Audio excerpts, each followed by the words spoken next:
What's up, everybody? Just want to do a quick recap. UFC 292, not my best card, not my worst card. Went about 500-ish. I think one below 500. Made some stupid picks, but, I took a couple big underdog shots, but I got the main event right, so that felt good. And I went 4-1 on the main card, so, kind of ended decently. But, I thought it was a pretty fun card. The main card itself dragged on. But all the fights were good except for Bautista and Blackshear. It was boring. It shouldn't have been on the main card, but, Mario Bautista is a big up-and-coming star. Damon Blackshear took a fight on a week's notice. He fought his heart out. It is what it is. But overall, I thought it was a good event. First fight of the night, women's flyweight, Karine Silva, Marina Moros.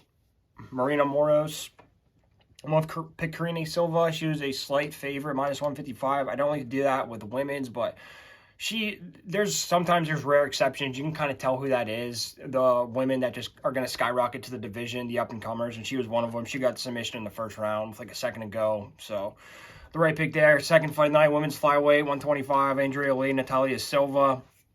I'm going with Andrea Lee. She was a pretty sizable underdog, so I don't regret that pick at all. It was still lower level-ish women's MMA. But, Natalia Silva just staying at range the whole time. Andrea didn't really try to pressure too much grappling or takedowns, so I was kind of surprised by that. But, plus 245, decent underdog spot, didn't get it. Oh, well. I think you just match up the two Silvas, why not? Probably not. I would say Natalia could probably fight a ranked opponent, but I actually thought Karine and Natalia were in two different weight classes, but I guess they're not. So, yeah. You could do Jasmine Jasdavicius with Karine or even Miranda Maverick. So, whoever. You can divide up the Silvas, give them those two. We'd be perfect. Third fight, Andre Petroski and Gerald Meerschaert at 185. I went with Andre Petroski, a slight favorite. But, I thought Gerald Meerschaert didn't have it anymore. I was wrong. He can still hang in there. It wasn't a great fight. It was sloppy. Petroski had his moments in the second round. He beat the shit out of him, but Gerald Meerschaert's chin held up, and Petroski just, got a little tired. Then it was kind of a clinch fest in the third round. So they had some good scrambles. So, decent fight. Neither one had a gas tank, though, really. So that's a little concerning. But, Gerald Meerschaert's a tough, grizzled veteran at the end of the day. Andre Petroski got a tough win over him. He's getting better. He's 4-0 in the UFC. So, take the win. And he called for Bo Nickel. Why not? There's no reason for him not to fight Bo Nickel. Bo Nickel is 2-0 in the UFC. Andre Petroski's 4-0 in the UFC. Andre Petroski's beaten way better guys than Bo Nickel. So, make that fight happen. I think it'd be a perfect test for each guy. Andre Petroski is a solid wrestler. So, we'll see what Bo Nickel can do against a solid wrestler. I think it would be entertaining. First fight on the prelims at bantamweight, 135 pounds. Brad Katona, Cody Gibson, the tough finale. I went with Cody Gibson, and I always do this shit. I always flip-flop the underdog, so I got this underdog wrong, and then I picked Austin Hubbard, the favorite in the next fight, and he lost. So I got the two tough finales wrong, but I don't know why. I just thought Cody Gibson, in retrospect, he was a good pick. Slight underdog, plus 140. It was a blood and guts battle. I thought Cody Gibson was going to take it in the second and the third round both times, but Brad Katona just came on strong in the last 30 seconds of each round, and, he just landed some massive shots toward the end of those rounds, and he stole it. No, he didn't steal it. He earned it, but, he pulled away with it. So, but that fight was amazing. Definitely fight of the night. Who would have thought a tough finale would have been so entertaining these days? But yeah, it was awesome. Cody Gibson, he's 35 though. But I think he should get a contract anyway. I think he should give him one more shot. He's an exciting fighter at least. I think they should do it. Brad Katona, I think you match him up with Ricky Tercios, two tough winners. Why not? I think they should get it done. So then the next fight at lightweight, 155 pounds, Kurt Hollabaugh, Austin Hubbard. I went with Austin Hubbard. I did watch tape on this, but I didn't really watch The Ultimate Fighter. And, I don't know. Based on the tape, I picked Austin Hubbard. I thought he'd be able to control him on the ground. And, he did in the first round. He looked pretty good in the first round. He was able to get those takedowns. But you could tell he was starting to get tired. And then Kurt Hollabaugh, he started defending well in the second round. And Austin Hubbard was getting a little tired. And Kurt Hollabaugh was hitting him with some big shots. And then he was able to get that submission. It was brutal. I believe it was a triangle. And then switched it to an arm bar on the stomach. So, yeah, Kurt Hollabaugh is nasty. And, you know, just watching tape, his tough fight, it took him a long time to finish somebody on The Ultimate Fighter. So I thought Hubbard would get it done with all his UFC experience, but no, didn't get it done. So, yeah, Kurt Hallbaugh. I'm excited to see him fight at 155. You can put him against a number of guys. You know, maybe Jim Miller. I don't know why. It's just a go-to at lightweight. Or you could probably start him off at the bottom. Let's see here. We could do, he'd be unranked coming in, but Austin Hubbard, you know, he beat Roosevelt Roberts in a tough finale. He's won fights in the UFC, so it's not like he's a nobody. Maybe do him against Terrence McKinney, you know, feed Terrence McKinney somebody, who knows. But you could do, yeah, Trevor Peek, actually. Yeah, Trevor Peek, that would be a very fun fight. I would do that one. Both guys can slug. Both guys are violent. I'd do that one. Next fight, Gregory Rodriguez and Dennis Tulian at 185 middleweight. I went with Gregory Rodriguez, RoboCop. This was very easy. I predicted Gregory would go back to his wrestling because he got knocked out last fight. And that's exactly what he did. Like, right away, he was able to get that takedown and was able to get the back mount, some brutal ground and pound, some vicious elbows, TKO via ground and pound, split him open pretty bad. Yes, it was to the back of the head. Who cares? He got it done. He was going to knock him out anyway, dude. How often do you see somebody knock somebody out with ground and pound, okay? Gregory Rodriguez is back on track. He just cannot get hit in the chin. What's he doing to mitigate that factor? He is using his ground game. He's wrestling, his grappling more often. That's what I love to see. I love to see the improvement. I love to see the adjustments in the game plan. He got it done. Minus 355. But, yeah, solid pick, you know. He'll probably be even higher in his next fight. Main event of the prelims, 185 pounds, Chris Weidman and Brad Tavares. I went with Chris Weidman because I'm stupid, and he was plus 200, and I saw the money, and I just went with him. And Brad Tavares got knocked out his last fight, but if you watch it back, he really didn't get knocked out. So, I don't know. I just thought Chris Weidman, for whatever reason, I thought his leg wouldn't bother him. I don't know why, but typically when people come back from injuries, their injuries don't bother them in the next fight back. But his did, like, right away. So that was tough to watch. But he put on a good performance. He showed, you know, he didn't want to go out how he did. He fought his ass off, man. He got some good shots in there. He looked good, but he's just a little too slow for Tavares. Tavares just hurt his legs too much. But, yeah, pretty solid fight, pretty fun fight. The first round, Brad's landing the 1-2 with some leg kicks, and then Chris shoots a single up against the fence. He shoots multiple singles/doubles against the fence. Can't finish. Brad Tavares, very good takedown defense. Then Brad was able to land a counter uppercut, and then Chris throws a 1-2, ducks underneath the hook, and he pulls it in for the single, but he just cannot finish it. And then the second round, Brad really gets his leg kicks going. Off of Chris's 1-2s, and then Chris is able to cut him off. He starts landing 1-2 because he says F it, and he gets mad, and he blitzes him on the cage, and he's cutting him off on the cage, landing the 1-2, and then shooting, but he can't get it. I think he just should have kept hitting him. I think he could have possibly outpointed him in rounds 2 and 3, but he wanted to take him down, which he couldn't do. Then he's able to land a head kick, and he lands another 1-2 up against the fence. And then the third round, it's more to the same, back and forth. But Tavares keeps them leg kicks going, and Chris can't take him down. So, yeah, it was tough. But, like I said, good performance. Brad Tavares back on the winning track at 185. There's a bunch of guys that he could fight. I think you do Joe Pyfer. I think that's perfect. Joe Pyfer just knocked out Gerald Meerschaert. And it's going to be bad per Brad Tavares' chin, but he's Hawaiian, and he should, you know, I think he can take a lot of the punches, and he didn't really get knocked out his last fight. So I think that would be perfect. And, yeah, I think it'd be a fun fight. I think it'd be violent. Joe Pyfer and Brad Tavares. Sign me up. First fight of the pay-per-view, 135 pounds, men's bantamweight, Chito Vera, Pedro Munoz. I went with Chito Vera, minus 185. Competitive fight, but I thought he won at least 2 rounds. It was pretty close. Each round was competitive, but I thought Chito kind of won every round, honestly. But, yeah, pretty good pick. Pretty solid performance from him. In the first round, Chito catches a kick. He lands a hook, kind of like knocks him down. So that was a big action in the first round.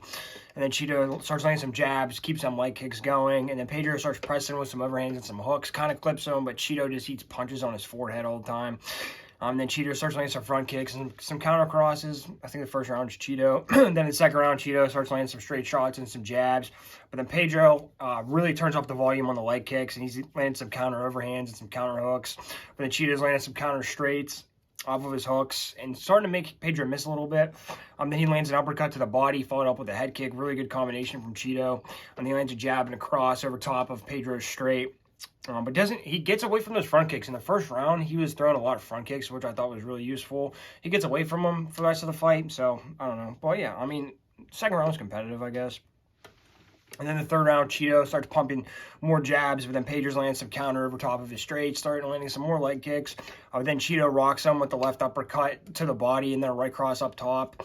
But then Chito lands some straights, and he backs out of the range of the hooks. Starts to make Pedro miss a little bit more. And then Chito starts rips the body a couple times, jabs the body a little bit. And then Pedro misses a head kick. And they kind of just go back and forth. You know, it's a pretty competitive fight, but I thought the biggest thing was Chito's jabs and that big action in the first round.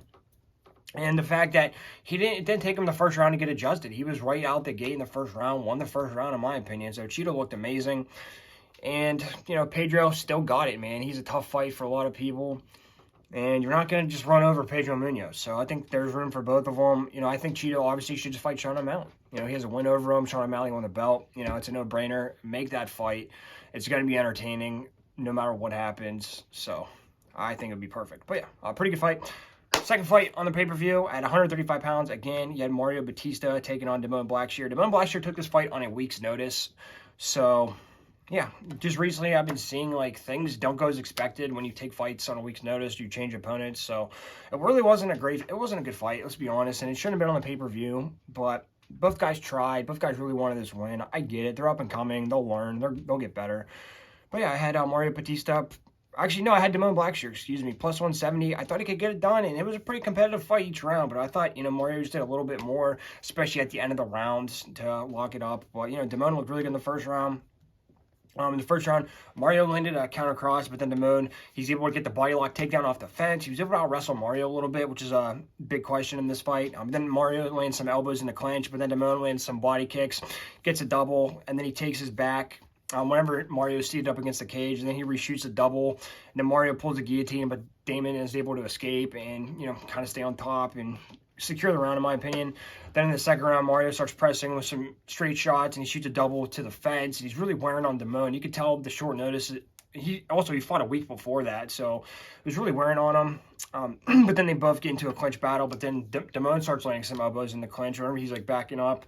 And then Damon gets a double whenever he gets pressed, but then Mario gets right back up, and then Damon lands a couple uppercuts in the clinch, and then Mario lands some nasty knees. So it was pretty back and forth in that second round. And then the third round, Mario starts pressing with some crosses. He starts ripping the body a little bit more. And Damon swings some hooks, and he's missing. You can tell he's tired. But then Mario shoots to the fence. He gets the back trip whenever Damon tries to step in for the 1-2. And then he's able to take his back, but then Damon is able to get out of that. And he's able to catch the kick, lands a cross. And then he shoots another double, I believe. But then Mario stuffs it, and then he's able to get the single to the body lock, pull it off the fence. Pretty big slam. They kind of scramble. And, yeah, I just thought, you know, Mario just a little bit more in that third round. So, but, yeah, both guys look good. Both guys up-and-coming prospects. Nothing to be ashamed of. I think Mario Bautista should fight Chris Gutierrez because Chris Gutierrez just lost to Pedro Munoz in a close fight, but both guys are action fighters. And, you know, I don't think there's room at bantamweight for both of those contenders, to be honest. But Mario Bautista, you know, he's about that time to start fighting some ranked guys, so... And then, you know, Chris Gutierrez, he's an exciting fighter, so they might want to get him somewhat of a bounce back. So I think that would be perfect for each guy. Each guy would have a lot to win in that fight. And I think it would be a pretty entertaining fight, you know. Okay, now Gutierrez stuffed the wrestling of Mario. But, yeah, Chris Gutierrez, number 15. Or maybe Adrian Yanez. Adrian Yanez needs a bounce back win. So I think that would be good for either guy. Then... third fight on the main card. This fight was bananas. Neil Magny and Ian Garry at 170 pounds. I won with Ian Garry, and I didn't want to. I wanted to pick Neil Magny, but I just didn't feel it. The line was outrageous. Ian Garry was minus 485. That is insane, but he got the job done. He earned every bit of that chalk. And, you know, he's the next up-and-comer at 170, and there's been a lot of them recently, which is pretty cool. And, you know, Neil Magny is that gatekeeper guy. If you can't get past him, you're not going to be elite. And boy, did Ian Garry get past him. But he is notoriously hard to finish, so Ian Garry tried. But, yeah, a beautiful performance from Ian Garry. In the first round, Ian drops him with, like, 3 leg kicks. and drops him on the last one. Then he starts, he's able to start landing some more kicks, and he stuffs the clinch attempts, which was the big question of the fight. He was just saying, like, get off me. Starts landing some jabs. He's able to stuff the clinch attempts, and he gets the clinch to the fence. He's able to get the takedown with an inside trip, which was impressive. Then he lands a front face kick up against the fence, and he drops him with the leg kick and some crosses up against the fence. And then in the second round, Ian starts landing some body kicks and some head kicks. He starts pressing forward with some straights. Hurts him with some more leg kicks. And then Neil shoots. He tries to go for the clincher on the back, but Ian's able to break it off there. And then Ian hurts him with some more leg kicks again. And he lands some straight combos up against the fence. Really taking his time, really piecing him up here, cutting him off the cage. Not letting Neil get to his positions. Garry definitely not letting his back hit the fence. Then in the third round, Ian lands a head kick whenever he gets pressed, and he keeps hurting with them leg kicks and some straights up against the fence, and drops him a couple times. Then he lands a leg kick, and then a front face kick again, and then just a straight flurry, and then a head kick. Gets a body lock trip takedown to end the fight, and just a beautiful masterclass. And, people talking crap on him for not being able to finish Neil Magny. When's the last time Neil Magny got finished? He got submitted by Shavkat Rakhmonov.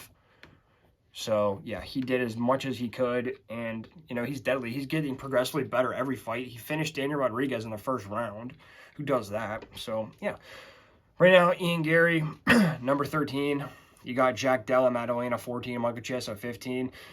He says he wants to fight. Well, okay, there's a couple people if he can fight. Number 7, Stephen Thompson, he wants to fight. He was supposed to fight number 8, Jeff Neal, which I want to see that fight as well. But I'm thinking, what about Vicente Luque? See, I'm thinking Vicente Luque number 10, Kevin Holland number 12. I think they do that fight because Luque's got to fight a couple guys behind him because he just got back into relevance. I think Ian Garry, you either do Jeff Neal or Stephen Thompson, either one. I would think Jeff Neal would want that fight. And then I think if Ian Garry beats Jeff Neal, I think that Stephen Thompson fight gets even bigger. So, but either one of those two guys, the sky's the limit for him. And 170 is so fun. A bunch of new guys to the division. You got Kevin Holland, Ian Garry, Jack Della Maddalena. Sean Brady's still around there. You got Shavkat Rakhmonov. What's going on with the title? Nobody knows. But the bottom of this division is very interesting. The best fight on the card, in my opinion, the co-main event at women's strawweight, Zhang Weili and Amanda Lemos. Very one-sided, but Amanda Lemos had her moments. And my God, how many punches can somebody take to the face? I think they broke the record. But yeah, amazing performance from Weili. Amanda Lemos fought her heart out. She's the biggest dog, period. Yeah, but yeah, I picked Weili. I didn't really bet on this fight because I really wasn't sure going in, and this fight didn't get a lot of hype. But Weili was minus 310, not a terrible price, but I don't really want to lay that on a women's fight. So I thought about betting Amanda Lemos, but I'm glad I didn't. But she showed how dangerous she is. She almost got a couple sub submissions, but I picked the over 3.5 plus 150 and got that one. So yeah, not a bad cash. First round, Weili drops her with a leg kick from this, like they both throw, and she kicks her legs out and gets side control. Hellacious ground and pound right away. And then she gets half guard, but then Amanda pulls that Darce, and it was kind of close, but Weili pops her head out. And then Weili's able to take her back from there and land some ground and pound from half guard. And then she shoots a double again, and then Amanda locks up the Darce again, but Weili slams her ass to the mat. So, and then the second round, Amanda rocks her with the right cross at range. And yeah, Weili did not want to be on the feet with her too long. And then Weili gets a body lock trip. Just kind of like just rushes in, grabs it, and picks her up and slams her right into half guard, some more ground and pound. Then she's able to take her back, get both hooks, and then she's able to get half guard again. But then Amanda's able to sweep, but then Weili gets her back down, and then she's able to take her back. And just the ground on the ground game on both of these women was back and forth. But Weili was not gonna give up position, and if she did, she was getting right back to a dominant position. Then in the third round, Amanda gets a body lock, but then Weili gets an overhook around the elbow, and then she's able to get a single leg takedown. Then Weili takes the back, and then She's able to get half guard, but then Amanda gets to a hip and gets up, uses the wall. But then Weili gets an underhook. She lands some elbows and then some lunge crosses and some elbows, kind of picks her apart a little bit on the fence. Then in the 4th round, Weili starts landing some leg kicks on the outside. And it seemed like Weili kind of took this round off a little bit because she realized she punched her in the face so many times. So she needed to save her energy, I guess. Then Amanda clips her with some wide hooks. Then Amanda lands an elbow, but then Weili gets a double. And then Amanda's able to get up, and then Weili lands a 1-2, and then Amanda blitzes to the clinch, but nothing really happens from that. Then in the 5th round, Weili drops her right away with a big overhand from range, right into some ground and pound. Then Amanda tries to go for the knee bar, but Weili's able to keep her hips over top of her. She knows where to put her weight. And then Weili's able to take her back, get the back crucifix like she did to Carla Esparza. And then Amanda grabs her leg again, but then Weili gets like sort of like a Merkle position up against the fence. And Amanda's trying to come around the back, but Weili has her foot in between her legs. And then she's laying some more ground and pound on the back crucifix. And then Amanda's able to get up, but then Weili, big lift, takes her right back down to side control, more ground and pound. And then Amanda tries the standing guillotine at the end of the fight to no avail. But yeah, awesome fight. I think it dragged too long just because I thought there was going to be a finish. And Weili punched her in the face as many times as somebody could punch somebody in the face. So Amanda Lemos is very tough. And you can't blame Weili for that. Weili hits like a truck. So Amanda Lemos just built different. Weili did everything she could possibly do to finish that fight. So it was awesome. Both women poured their heart out. And I thought it was the best fight of the card. Now, Weili, she could either fight Tatiana Suarez or Yao Jianan. I think she should fight Yao Jianan because when you have an opportunity to do 2 Chinese fighters in China, do it, first of all. Second of all, Wu Jianan beat Andrade first, and then Tatiana Suarez just beat Andrade. So Wu Yanan's win against Andrade is more valuable because she beat her first and she knocked her out. So you could say she softened her up for Tatiana. So I think they should do that. And then Tatiana wants next up to do that. But strawweight just got very interesting. And Weili might be the dominant champion for a long time. We'll see. But there's still some killers. Women's got very interesting. And flyweight. Like, there's just a ton of new contenders emerging. And it's awesome. Main event of the evening at 135 pounds. Men's bantamweight. Suga Sean O'Malley, the challenger, taking on Aljamain, the Funkmaster, the Backpack Sterling. And I liked Aljamain, and I wanted him to win. I thought he was going to be a dominant champion. I wanted to see him defend and then go up to 145. But I just had this feeling all week that Sean O'Malley was going to knock him out. Pretty much how he did, and that's what he did. And it killed me to have to pick Sean O'Malley, but I got to take my feelings out of it. And I got to pick who I think is going to win. Sean O'Malley plus 200, nice little underdog. So, yeah, got it done. Not too much happened in the fight, but Sean O'Malley knocked him out. So, in the first round, Sean just stays on the outside, starts throwing some tips, lands some jabs, then he pressures forward. He's like kind of lunging. But then Sean starts pressing a little bit, and then he gets his back off the fence, kind of puts Aljo's back towards the fence. But then Aljo lands some inside leg kicks. Then he shoots a single to the fence a couple times, can't get it, and then kind of lands some punches. But yeah, that was the big question in the fight. Could Sean O'Malley stop the takedowns? And he did. So, and I just thought Aljamain was on the outside too long. Like, he should have tried to blitz him, or he needed to be all the way inside on Sean, because that would have taken away a lot of the reach advantage. So I don't know what Aljamain was thinking. Then in the second round, didn't go long. Then Aljo starts pressuring, and then he throws a couple kicks, and he gets a single to the fence. Sean's able to stuff it yet again, and then Aljo lands a couple punches on the fence, but then Sean's able to break that. And then Aljo throws a couple hooks, but then Sean lands a cross. Whenever Aljo lunges forward with the jab, fully extended, Sean step back, right cross, knocks him down, beats the shit out of him on the ground, TKO. So, yeah, that's like uncharacteristic of Aljo. I don't know why you would lunge at Sean O'Malley like that, fully extending your body, not even going into a takedown, just trying to throw a punch. So, a lot of times whenever these dominant champions lose, it's because they do something uncharacteristic. Like Charles Oliveira threw that knee, and then Makhachev took him down. Stuff like that. But what are you going to do? So Sean O'Malley got done. He deserves it. There was a lot of questions coming into the fight. Nobody really gave him a chance. That's what kind of put me onto him. And, whenever somebody starts talking about plans after a fight that they haven't won yet, that's when things don't go according to plan. So, yeah, Sean got it done. And, they should do the fight with Chito. I think that'd be awesome. Why not do the Chito fight? And then you could do, like, the actual contenders, then bring Merab in. But, Sean O'Malley, he's a superstar. You got to capitalize on it. And Chito is a worthy contender. You know, he's only lost to Corey Sandhagen, so, and he's beat the current champion. So I think that's fine. Aljo, I would personally just go way up to 145. Don't go back down and chase it. The weight cut's really hard. You're 34. You're getting older. You want to go up in weight, not down in weight. Start off with like a decent contender at featherweight. Really anybody in the top 5. Doesn't matter. Whoever you think the best matchup's going to be. And then work your way to a title shot at featherweight. I think it's doable. But, you know, I don't know how much size he's got to put on.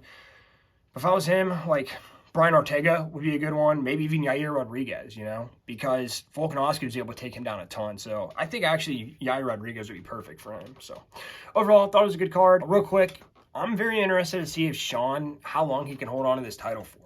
Because if his takedown defense is that good, you might be looking at a new version of Israel Adesanya that nobody can take him down.